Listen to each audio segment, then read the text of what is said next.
घरों में किन किन कामों में हाथ बटाती थी? ऐसे तो मुझे ज़्यादा समय नहीं मिल पाता था घर के काम करने के लिए, फिर भी कभी कभी मैं चाय वगैरह कुछ बना लेती थी या झाड़ू वगैरह कुछ लगा लेती थी, बस इतना ही। इसके साथ भी पढ़ाई करती थी आप पूरा?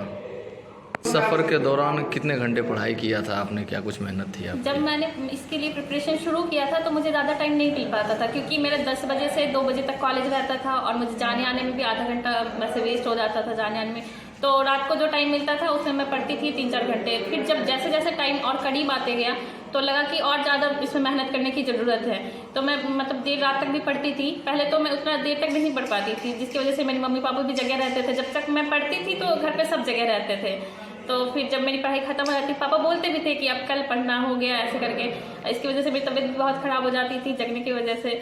तो मतलब पढ़ी। लास्ट टाइम तो ऐसा हो गया था मेरे कॉलेज में थोड़ा 1 मंथ का छुट्टी मिल गया था, जिसकी वजह से बेनिफिट मिला। और लास्ट में तो मतलब जितना भी टाइम मिलता था मैं उतना पढ़ने में ही देती थी, अप्रॉक्स 6-7 आवर्स। घर के काम में भी हल्की हाथ बटाती थी आप? क्या कुछ?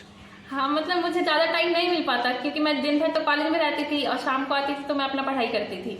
तो उसके बाद अगर बीच में मतलब मन हुआ तो मैं निकली घर से। मैं अपने रूम में ही दिन भर रहती थी, मन होता था तो निकलती थी, कुछ कुछ कर देती थी। ऐसे मेरी मम्मी कभी काम करने के लिए नहीं बोलती थी कि ये करना है, तो मन होता था तो करती थी, नहीं मन होता तो नहीं करती। अच्छा, आप अपने घरों में किन किन कामों में हाथ बटाती थी? ऐसे तो मुझे ज़्यादा समय नहीं मिल पाता था घर के काम करने के लिए, फिर भी कभी कभी मैं चाय वगैरह कुछ बना लेती थी या झाड़ू वगैरह कुछ लगा लेती थी, बस इतना ही। इसके साथ भी पढ़ाई करती थी आप पूरा? सारी बातों पर सोनम से जानेंगे कि ये IISc बेंगलोर तक का सफर जो है ये इनके लिए कितना कठिन रहा, क्या कुछ बीच में इन्हें दिक्कतें आई, क्या कुछ इनका योगदान ज्यादा रहा, सारी बातों पर हम जानकारी लेते हैं। आपका सफर IISc बेंगलोर के लिए काउंसलिंग में गई, आप क्या कुछ रहा इस बीच में, कहाँ दिक्कतें आई? जैसे कि मैं 4th ईयर स्टूडेंट हूँ, तो मुझे कॉलेज के पढ़ाई के साथ गेट का प्रिपरेशन दोनों साथ साथ करना पड़ा। तो उसके लिए थोड़ा मुश्किल था दोनों एक साथ करना, लेकिन धीरे धीरे करते करते हो गया। मतलब कंसिस्टेंसी होना चाहिए पढ़ाई में, दोनों बैलेंस करके टीचर्स सपोर्ट के साथ, तो वहाँ तक मैं कर ली। फिर उसके बाद मैं ISc भी गई, वहाँ पे इंटरव्यू दी, तो वो भी काफ़ी अच्छा रहा। और वहाँ से कल मेरे को ऑफर लेटर भी आ चुका है कोर्स के लिए इलेक्ट्रॉनिक सिस्टम इंजीनियरिंग में। एक मिडिल क्लास फैमिली से बिलोंग करती हूँ, तो उस हिसाब से थोड़ा बहुत तो दिक्कत सबके फैमिली में थोड़ा होता रहता है, तो मेरे फैमिली में भी था। उसकी वजह से थोड़ा प्रॉब्लम था, लेकिन उसको मैनेज करके फिर मैं आगे बढ़ी।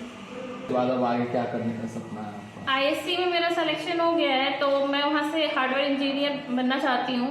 और MTech का 2 साल का कोर्स है, वो करने के बाद मैं वही करूँगी। माता जी भी मौजूद हैं, हम उनसे भी जानने का प्रयास करेंगे कि ये अपने बेटी को आज तक इतने सफर पर पहुंचाने में कहां कहां सार्थक प्रयास की। क्या नाम हुआ? मेरा नाम बबीता देवी है।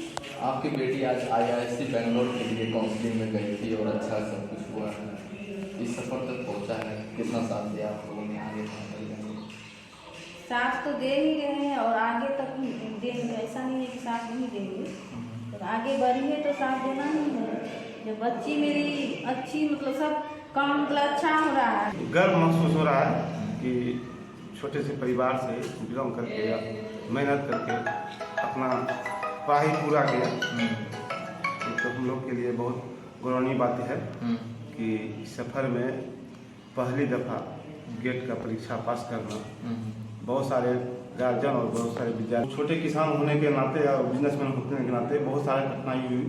वह संघर्ष को पार करते हुए सोनम जो कि अभी इस मुकाम पे है, और इसमें सारा सहयोग जो है उनके क्लास टीचर या उनको अपना मेहनत जो है रंग लाया। अच्छा, उसकी मम्मी कहती है घर के काम में हल्का फुल्का हाथ बटाती है, पढ़ाई ज़्यादा करती है। हाँ, किया ठीक है, नहीं किया तो वो भी ठीक है। आगे वो इंजीनियर बनना चाहती है? इसके लिए तो माँ सरस्वती का कृपा है कि वह बड़ा इंजीनियर बने, और हम लोग का जो है प्रेम भाव और जो मेहनत है वो रंग लाएगा। जब तक रंग लाएगा तब तक उसका साथ देना।